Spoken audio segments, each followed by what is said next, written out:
Hello everyone, welcome back. আগের ভিডিওতে দেখিয়েছিলাম আমরা গাড়িতে করে রওনা দিয়ে দিয়েছি, মানে গাড়িটা যেহেতু আমাদের আগে থেকে বুক ছিল। তো আমরা যেহেতু একদম সকালবেলা 9:30 পৌনে 10টা নাগাদ নেমেছি এনজেপিতে, কিছু খাওয়া হয়নি। আর আমাদের লাঞ্চটা হোমস্টেতে গিয়েছিল। তো আমরা আগে এখানে একটা রেস্টুরেন্ট বা ধাবা যাই বলো না কেন সেখানে দাঁড়াবো, দেন ব্রেকফাস্ট করব। আর আমরা এই রেস্টুরেন্টটাতে দাঁড়িয়েছিলাম। আর এর পরোটা আর তরকারি মানে যেটা ছিল, আর সাথে এদের একটা আলুর আলাদাই সবজি ছিল যেটা অসম্ভব খেতে সুন্দর ছিল। তো খাওয়া দাওয়া করি, দেন আমরা আবার বেরিয়ে যাব এক্ষুনি। তো আমরা বেরিয়ে পড়েছি। আর বেরিয়ে এবার আমাদের একদম আর কোথাও দাঁড়ানোর নেই, আমরা একবার ডাইরেক্ট হোমস্টেতে গিয়ে দাঁড়াবো। তোমরা যারা একটু শান্তশিষ্ট পরিবেশ পছন্দ করো তাদের কাছে আমরা যেখানে যাচ্ছি সেই জায়গাটা হচ্ছে একদম পারফেক্ট। কেন বলি, কারণ ওখানে না কোনো গাড়ির আওয়াজ সেরকম, না কোনো চিৎকার চেঁচামেচি, কিচ্ছু নেই, শান্তপ্রিয় একটা জায়গা। আমরা মেনলি যাচ্ছিলাম দার্জিলিংয়ের অফবিটে, সেটা হচ্ছে তাবাকশি। এমনি পাহাড়, মানে এমনি মানসিক একটা শান্তি পাহাড়ে, তারপর যদি একটু শান্ত শান্ত যেখানে শুধু নদীর বা ঝর্ণার বয়ে যাওয়ার শুধু শব্দটা পাও, তাহলে সেটা আলাদাই একটা ভালো লাগা হবে। আমাদের মিরিক হয়ে যাওয়া, তো আমরা আসার পথে মিরিক ঘুরবো। এখন আর কোথাও দাঁড়াবো না, কারণ অনেক দেরি হয়ে গেছে, 3:30 প্রায় বাজে। হোমস্টেতে যাব একেবারে। আর এই হচ্ছে আমাদের হোমস্টে, অরেঞ্জ ভ্যালি হোমস্টে।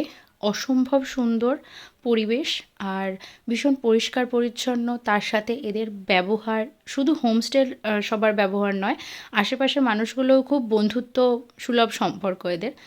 আর বৌদি ভীষণ ভালো রান্না করে, হোমস্টের বৌদি। আর এটা হচ্ছে আমাদের রুম, মানে এই রুমে আমি, আমার ননদ আর আমার হাজব্যান্ড থাকবো।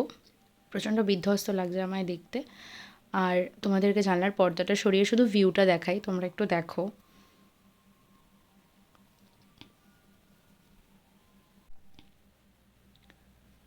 মানে 2-4 দিন হাতে যদি সময় থাকে তাহলে এরকম একটা শান্তিপূর্ণ জায়গায় আসাটা বেস্ট।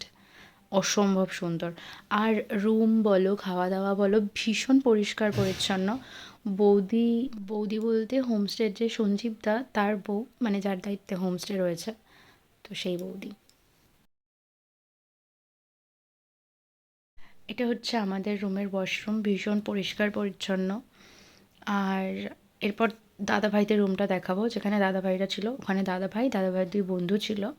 এটা হচ্ছে সেই রুম। আর দুটো রুমেরই জানলা থেকে ভিউটা অসম্ভব সুন্দর, ঠিক আছে। তো এরপর আমরা লাঞ্চ করব, ঠিক আছে। তো লাঞ্চের ওখানে গিয়ে দেখাচ্ছি তোমাদেরকে কী কী আছে। ফ্রেশ হতে গেলাম, টাটা। চলে এসেছি ফ্রেশ ট্রেশ হয়ে। আর দেখো এখানে গরম গরম হটপটে আমাদের লাঞ্চগুলো সব ছিল, যাতে গরম থাকে। খুলতে পারছিলাম না বলে দাদাভাই খুলে দিয়েছে। এখানে ধোয়া ওটা গরম গরম ভাত, সাথে ছিল ডাল, আই গেস ওটা মুসুর ডাল ছিল। আর ছিল হচ্ছে ডিমের কারি, সাথে স্কোয়াশ আর আলু দিয়ে একটা সবজি। আর ছিল হচ্ছে পাঁপড় ভাজা আর স্যালাড। আর এখানের খাওয়া দাওয়া বলো বা যাই বলো, ভীষণ টেস্টি, মানে তোমরা বাড়ি ছাড়া অন্য কিছু ফিল করবে না। তো কেউ যদি মনে করো আসবে, ডেফিনেটলি যাও, ভীষণ ভালো। এবার আমরা খাওয়া দাওয়া করি, ফ্রেশ ট্রেশ হয়ে একটু রেস্ট নেব, দেন আবার। তো ভিডিওটা ভালো লাগলে লাইক কমেন্ট শেয়ার আর সাবস্ক্রাইব, টাটা।